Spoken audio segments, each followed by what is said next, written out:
Selamat menjalankan ibadah sholat maghrib bagi Anda yang menjalankannya dan tentu saja selamat berbuka puasa bagi Anda yang berada di wilayah Jabodetabek dan sekitarnya. Pemirsa, kita lanjutkan kembali kabar petang.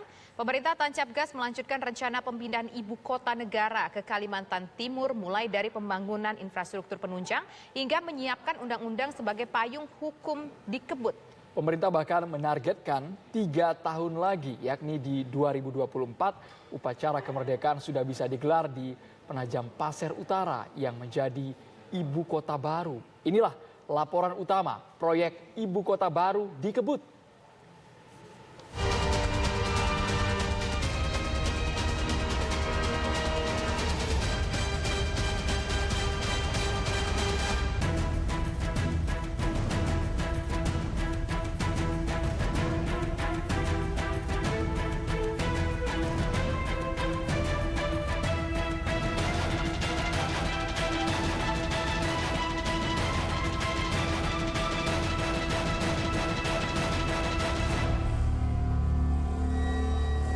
Penajam Pasir Utara, Kalimantan Timur.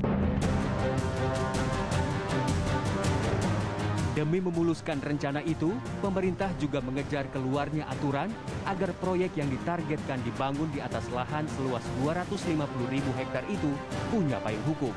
Kita berharap, pemerintah berharap bahwa RUU Ibu Kota Negara baru ini setelah diserahkan nanti kepada DPR bisa segera ditindaklanjuti dan tentu pemerintah berharap secepat mungkin RUU IKN itu bisa diselesaikan menjadi Undang-Undang Ibu Kota Negara. Nanti bersamaan dengan penyelesaian Undang-Undang IKN itu akan disiapkan juga mengenai Perpres tentang otorita ibu kota. Ketika pemerintah menginginkan 2024 sudah pindah ibu kota, ya kita melihat dulu bagaimana situasi ekonomi. Ada apa yang harus menjadi prioritas. Saat ini yang menjadi prioritas adalah belanja untuk kesehatan karena butuh banyak sekali anggaran untuk vaksinasi, kemudian prioritas memompa daya beli masyarakat, pemulihan lapangan pekerjaan. Nah sekarang kalau kita melihat sektor yang serapan lapangan kerjanya besar adalah pertanian, kemudian industri manufaktur. Sementara yang ingin didorong adalah penciptaan lapangan kerja baru tetapi melewati pemindahan ibu kota. Nah ini satu hal yang tidak nyambung, satu hal yang cukup kontradiktif. Kalau dipaksakan dengan anggaran yang relatif terbatas, maka yang terjadi adalah justru menimbulkan dampak negatif terhadap perekonomian. Ya, pandemi COVID-19 belum juga usai dan masih menjadi tugas berat pemerintah yang semestinya tak bisa dinomorduakan. Lantas akankah langkah pemerintah mengebut proyek ibu kota negara baru mendapat restu wakil rakyat di Senayan? Rencana pemerintah untuk tetap melakukan pemindahan ibu kota dalam keberlanjutan pemulihan ekonomi harus secara seksama dan dilakukan dengan hati-hati. Pikirkan secara matang. Apalagi ini kan kita pindahnya bukan di Pulau Jawa, ini kan antar Pulau Jawa. Jadi harus dipikirkan juga bagaimana nanti pemindahan itu. Ini kan bukan hanya istana presiden saja.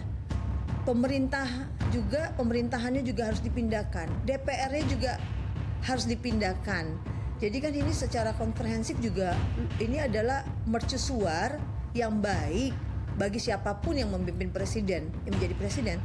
Tapi kondisi COVID ini masih belum dianggap pantas untuk dipaksakan. Nanti kita akan melihat dari nota keuangan yang disampaikan dalam rancangan APBN oleh Menteri Keuangan. Nah kemudian tentu ya kita tidak mempersoalkan masalah rencana pemerintah tersebut dan itu juga harus kita dukung. Nah, namun nanti beberapa yang perlu harus dipercepat dalam dalam aspek regulasinya, ya, perundang-undangan karena sudah masuk dalam prolegnas, kemudian juga dalam tahapan rancangan anggarannya nanti dalam APBN kita 2021-2022 nanti. Rencana pemindahan ibu kota negara dari Jakarta ke Kalimantan Timur dicanangkan Presiden Joko Widodo pada 2019 lalu. Namun tertunda lantaran pandemi COVID-19 yang melanda Indonesia awal tahun 2020. Kini di tengah upaya keras pemerintah mengatasi pandemi dan berbagai dampaknya, pemerintah memilih tetap melanjutkan rencana pemindahan ibu kota. Dan tampaknya ada keinginan besar ibu kota negara baru terwujud di era Presiden Jokowi. Ada faktor-faktor politik yang saya kira menjadi pertimbangan Pak Jokowi. Kalau kemudian kita lihat dari sejarah atau sepak terjang Pak Jokowi ini konsen di infrastruktur, yang dimana infrastruktur menjadi ikon Jokowi ketika menjadi presiden.